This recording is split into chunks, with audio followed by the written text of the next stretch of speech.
Hi, I'm Linda Matthews, and in this video I'll be showing you how to make a quick and easy junk journal in a standard traveller's notebook size.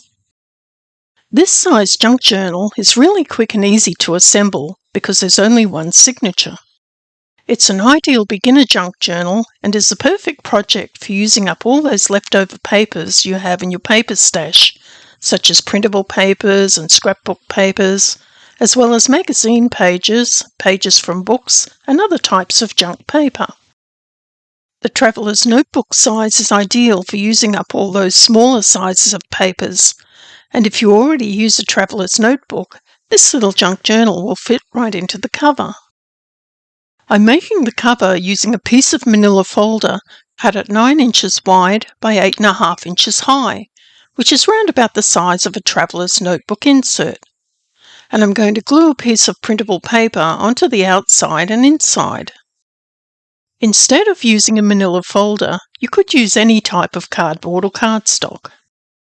To make an accurate cut, fold the manila folder in half and make a crease down the centre with a bone folder. Then cut it so that it measures 4.5 inches wide by 8.5 inches high. I like to cut using a quilter's ruler and a rotary cutter. I like the quilter's ruler because you can see through it to position it so that you get very accurate cuts.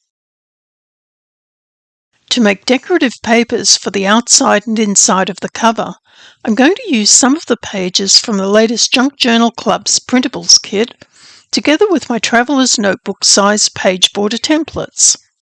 These templates are easy to use, and this one adds the effect of a torn paper edge to your digital papers. To use the template, simply open a digital background paper in a photo editing program and place the template on a layer above. Then position it wherever you like. Once you're happy with the placement, save it as a JPEG file, print it, then cut it out.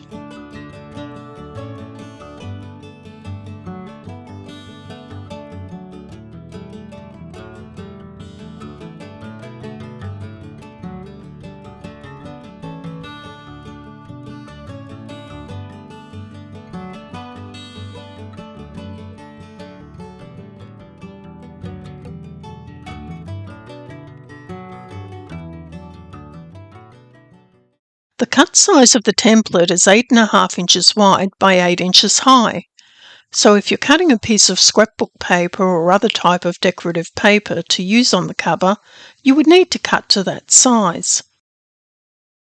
Fold the paper in half and press a crease down the centre. Then apply some glue to the underside, centre it on the cover and press it in place. I've used a large glue stick, but you could also use liquid craft glue or spray glue.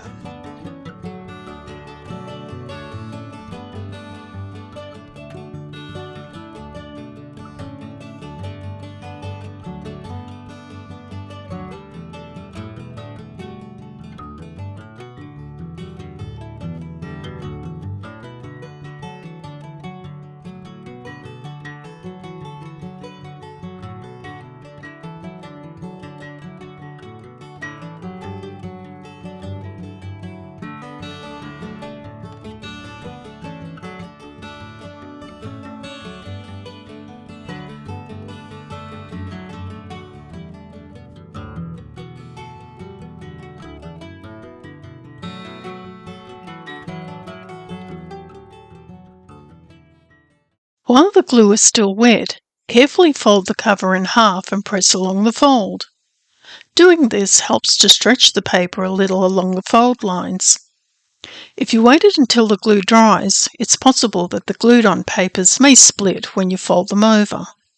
Then open the cover and allow the glue to dry. If you want, you can stain the edges of the cover with a stamp pad and applicator just to tone down the brightness of the cardstock.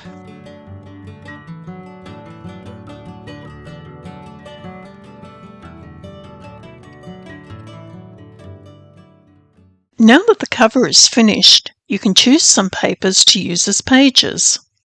To make these types of junk journals, I keep a box full of old printable papers and pages that I pull out of magazines and books. but you can really use any type of paper to make these pages. I like to use pages from magazines such as Daphne's Diary. The pages in this magazine are always fun and colourful and are ideal to use in your junk journals. You could also use music sheets, old printable papers, decoupage sheets, and scrapbook papers. Once you've selected your papers, just cut or tear them to size. I've selected about a dozen different papers to use in my junk journal. The pages don't have to be the same size, so you can cut them in any way you prefer.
Once the pages are cut, assemble them inside your journal cover to make sure they fit.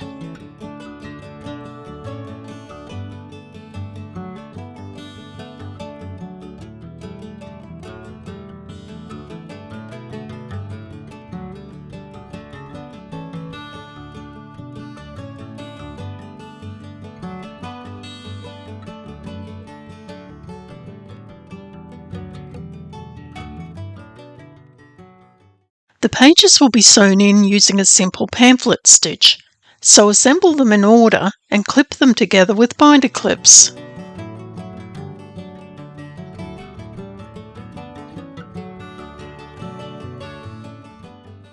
You need to make 3 holes along the fold of the cover and the pages. I like to make these holes separately on the cover and the pages so that the cover holes are accurately positioned. Using a pencil, mark 3 holes, one in the middle and one at each end about 1.5 inches in from the edge. Punch holes through each of the marks using a bookbinding awl.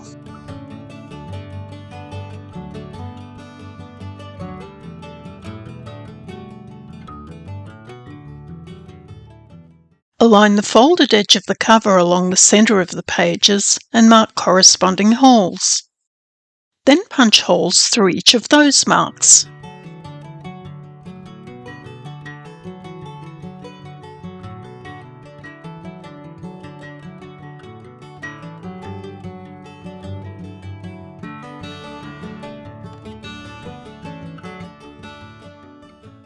Cut a piece of thick embroidery thread a little over twice the length of the cover and thread it through an embroidery needle. Starting with the middle hole on the inside, push the needle through to the outside, leaving about a 4-inch thread tail. Then sew in and out until you get back to the inside middle hole.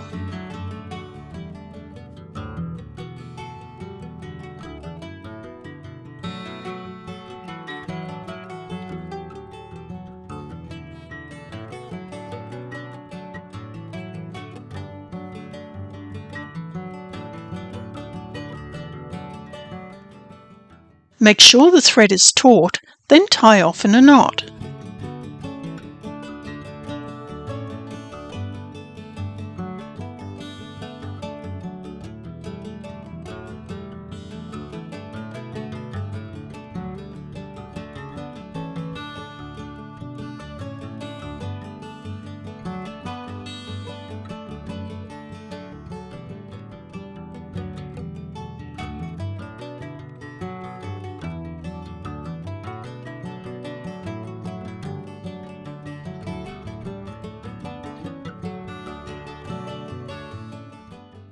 To finish off, I'm going to attach some metal book corners.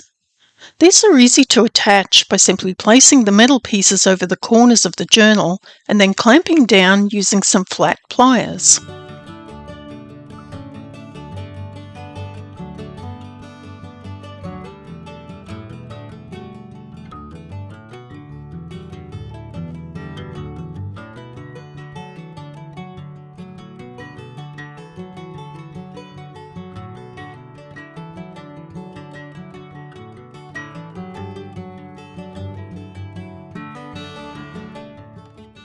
I'm going to use a length of sari silk ribbon as a wraparound closure, but you could use any type of ribbon or lace.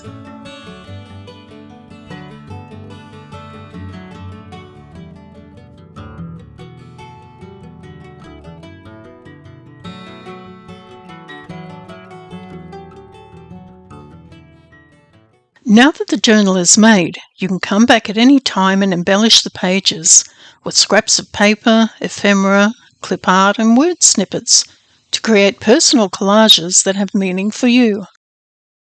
Embellishing the pages is a creative way to use your junk journals, and because these pages are not large, it's less overwhelming to create in them. There's no right or wrong way to embellish the pages. Simply play around with your bits and pieces until you're happy with the way the page looks.